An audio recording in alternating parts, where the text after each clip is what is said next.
Praise the lord. దేవుని పరిశుద్ధ నామములో అందరికీ వందనాలు తెలియజేసుకుంటున్నాం. ఇజ్రాయెల్, ఇరాన్ ఇప్పుడు ఈ రెండు దేశాల మధ్యలో యుద్ధ మేఘాలు కమ్ముకున్నట్లుగా మనం చూస్తూ ఉన్నాం. కేవలం క్రైస్తవ ప్రపంచం మాత్రమే కాదు, కానీ ప్రపంచం అంతా ఈ విషయం కోసం మాట్లాడుకుంటుంది. ఎందుకంటే ఇప్పుడు యుద్ధము బరిలోకి దిగబోయేది ఎవరో కాదు కానీ ఇరాన్. ఈ ఇరాన్ దిగుతుంటే ఎందుకు భయపడుతూ ఉన్నారు అంటే కనుక, ఈ ఇరాన్ ఇజ్రాయేలుతో సమానంగా పోటీ పడగలిగే శక్తి, ఆ బలము దానికి ఉన్నట్లుగా పరిగణిస్తున్నారు. కాబట్టి దీంట్లో ఎవరు గెలుస్తారు, ఎవరు ఓడిపోతారు అనేది పక్కన పెడితే, ఒకవేళ ఇజ్రాయేలే గెలుస్తుంది అని మనం అనుకున్నా సరే కానీ చాలా భారీ నష్టం అయితే ప్రపంచానికి జరుగుతుంది, వాటిల్లుతుంది అని ప్రపంచ దేశాలన్నీ కూడా ఎంతగానో భయపడుతూ ఉన్నాయి. అయితే ఈ ఇరాన్ కోసము బైబిల్లో ఏమని వ్రాయబడింది, ఆ ఇరాన్ ప్రస్తావన ఏంటి అని చెప్పి దానికోసం బైబిల్ పరిశీలన చేసినప్పుడు నాకు కొన్ని ఆశ్చర్యకరమైన విషయాలు, భయంకరమైన విషయాలు దానికోసం తెలిసాయి. ఈ ఇరాన్ లేదా ఇప్పుడు ప్రస్తుతం ఉన్న ఇరాక్, ఈ రెండు దేశాలు ఒకప్పుడు బైబిల్లో వాటి కోసం వ్రాయబడిన పేరు ఏది అంటే కనుక పర్షియా. ఈ పర్షియాని తెలుగులో పారసీక అని కూడా అంటాం. పర్షియన్స్ అంటే ఇంగ్లీష్లో, పారసీకులు అంటే అది తెలుగులో అర్థం వస్తూ ఉంది.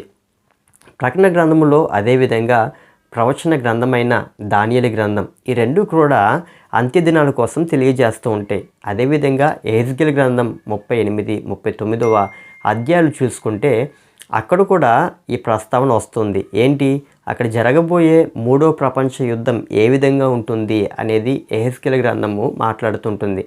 ఎక్కువగా చాలామంది ఈ యెహెజ్కేలు గ్రంథంలో ఉన్న 38, 39వ అధ్యాయాల కోసం మాట్లాడుతుంటారు. దాంట్లో కూడా ఇరాన్ ప్రస్తావన ఉంది.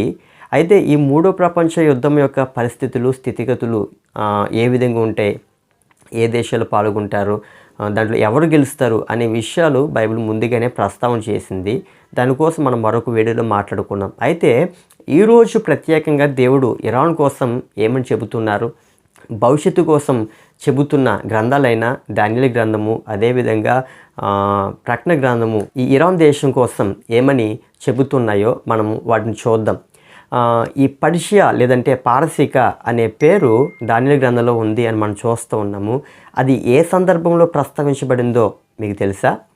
దానియేలు గ్రంథము 7వ అధ్యాయం మొదటి వచనం దగ్గర నుంచి మనం చూసుకుంటే గనక దాంట్లో 4 క్రూర మృగాలు సముద్రం నుంచి బయటికి వస్తున్నట్లుగా చూస్తున్నాం. మొదటిది సింహము, రెండవది ఎలుగుబంటి, మూడవది చిరుతుపులి, నాలుగవది మిగతా వాటన్నిటికంటే డిఫరెంట్గా ఉంటుంది, చాలా భయంకరంగా ఉంటుంది. దాని పేరు రాయబడలేదు కానీ ఒక క్రూర మృగము అని అక్కడ రాయబడుతూ ఉంది. దీంట్లో సింహము తర్వాత వచ్చే ఈ క్రూర మృగమే ఎలుగుబంటి, అంటే అదే ఇరాన్ లేదంటే ఇరాక్. ఈ రెండు దేశాలు ఒకప్పుడు పర్షియాగా ఉండే కాబట్టి ఈ పర్షియా సామ్రాజ్యం కోసం చెప్పబడుతూ ఉంది. ఈ పర్షియా సామ్రాజ్యము అనేది కేవలము ఒక దేశము కాదు, ఒక సామ్రాజ్యము కాదు, అది ఒక స్పిరిట్ కూడా. అది ఒక దురాత్మకి సంబంధించిందిగా కూడా అక్కడ మనకి కనిపిస్తూ ఉంది.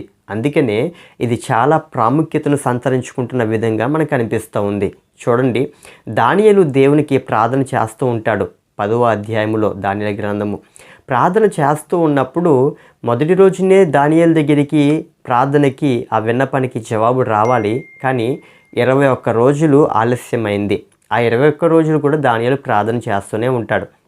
ఈ 21వ రోజున దానియేలు దగ్గరికి ఒక దూత వచ్చి మాట్లాడుతున్న సందర్భంలో అప్పుడు మాట్లాడుతున్న మాట చాలా ఆశ్చర్యంగా ఉంటుంది. ఏంటంటే, పారసీకుల రాజ్యాధిపతి నన్ను ఇన్ని రోజులు అడ్డగించాడు అని చెబుతున్నాడు. ఎవరు ఈ పారసీకుల రాజ్యాధిపతి అంటే, అక్కడ కేవలం రాజులుగానో అధికారులుగానో మనం పరిగణించడం కాదు. అక్కడ ఒక స్పిరిట్ పనిచేస్తుంది, లేదా ఒక భయంకరమైన దురాత్మ వెనకాల అడ్డగించింది అని అక్కడ మనకు తెలుస్తుంది. అక్కడ రాజులు అడ్డగించని కాదు, కానీ అక్కడ దేవుని దగ్గర నుంచి వస్తున్న దూత. మనం చూసుకుంటే ఆకాశ మండలమందున్న దురాత్మల సమూహము అని బైబిల్లో రాయబడుతుంది. దేవుని యొక్క వర్తమానము దానియేలు దగ్గర రాకుండా ఆపింది ఎవరో తెలుసా? పారసీకుల రాజ్యాధిపతి. అప్పటి కాల ప్రపంచములో ఒక భయంకరమైన లేదా బలమైన సామ్రాజ్యంగా ఉన్న ఈ పారసీక సామ్రాజ్యాన్ని పరిపాలించింది ఎవరో తెలుసా? ఎవరో కాదు కానీ వెనకాల ఉండి పరిపాలించింది సాతానే. ఈ సాతానే పారసీకుల రాజ్యాధిపతిగా అక్కడ తెలియజేయబడుతుంది.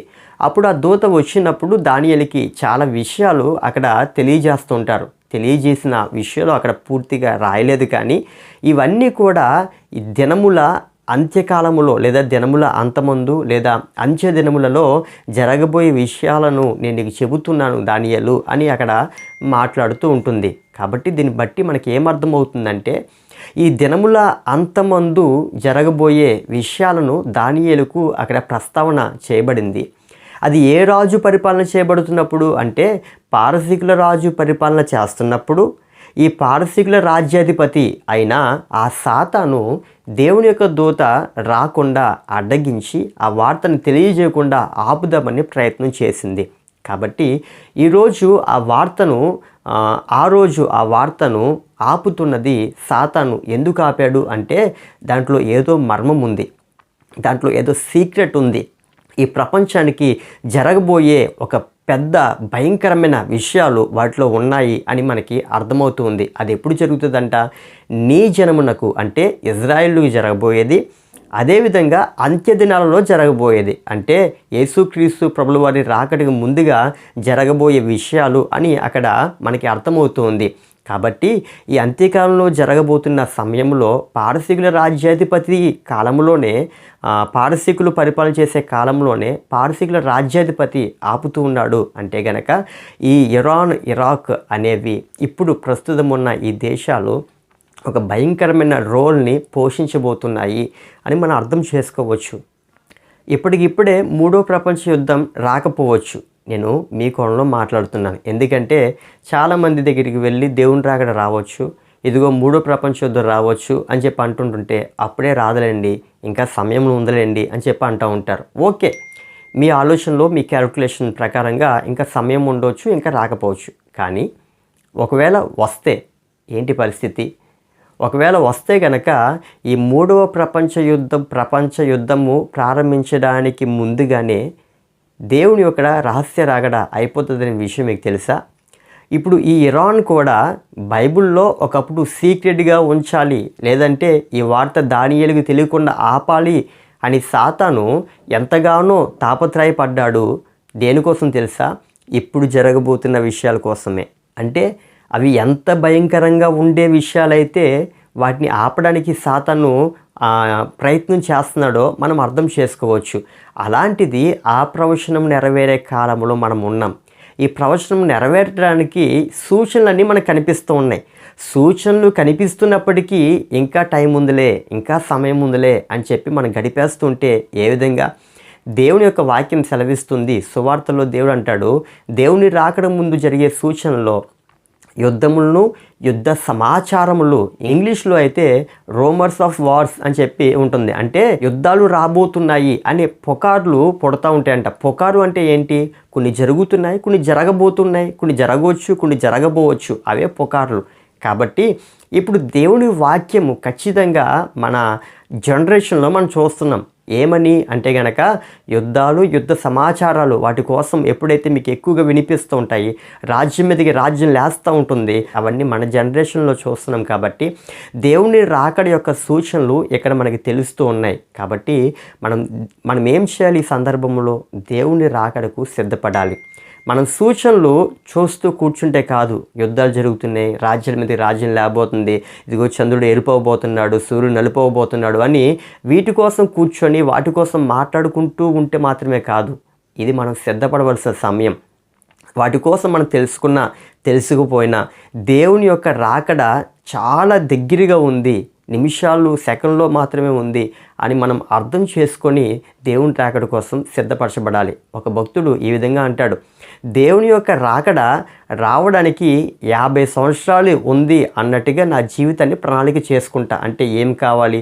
నా భవిష్యత్తు ఏంటి? ప్రణాళికలు ఉండాలి. కానీ యేసుక్రీస్తు ప్రభుల వారి రాకడ ఈ క్షణంలోనే లేదా మరుక్షణంలోనే వచ్చేస్తుందేమో అన్నట్టుగా జీవిస్తాను అని ఆయన వ్రాస్తూ ఉన్నాడు. నిజమే, మనం కూడా దేవుని రాకడ ఎప్పుడో వస్తుందిలే అని చెప్పి అనుకొని మనం ఉండడం కాదు. కానీ దేవుని రాకడ ఒకవేళ ఆలస్యమైన దానికోసం ప్రణాళికలు రచించుకోవాలి. కానీ మన జీవితంలో పాపాన్ని తొలగించుకొని క్రీస్తు రాకడికి సిద్ధపడడం కోసం మనము ఈ క్షణంలోనే ఆయన కోసం సిద్ధపడేవారిగా ఉండాలని దేవుని వాక్యం సెలవిస్తూ ఉంది. కాబట్టి ఈ ఇరాన్ ఈ యుద్ధంలోనికి ప్రవేశిస్తూ ఉంది. కాబట్టి ఎంతవరకు ఎప్పుడు యుద్ధం జరిగిన డైరెక్ట్గా ఇరాన్ ఎప్పుడు కూడా ఈ యుద్ధంలో పాలుపంపులు పొందుకోలేదు. కానీ ఫస్ట్ టైం ప్రవచనం నెరవేర్చే విధంగా ఈ యుద్ధములో ఇరాన్ పాలుపంపులు పొందుకుంటుంది. అంటే అర్థం ఏంటంటే గనక ఆ రోజు దానియేలుకు వచ్చిన ఆ దర్శనము నెరవేర్చబడే కాలము దగ్గరలో ఉందేమో. ఒకవేళ చాలా దగ్గరలో మనం ఉన్నాము. కాబట్టి దేవుని రాకడ కోసం సిద్ధపడి ఆయనతో కొనుక్కోబడే కృప దేవుడు మనకందరికీ అనుగ్రహించాలని మీ వ్యక్తిగతమైన ప్రార్థనలో దేవుని కృప కోసం అడగండి. దేవుడు మనందరినీ దీవించునుగాక. ఆమేన్.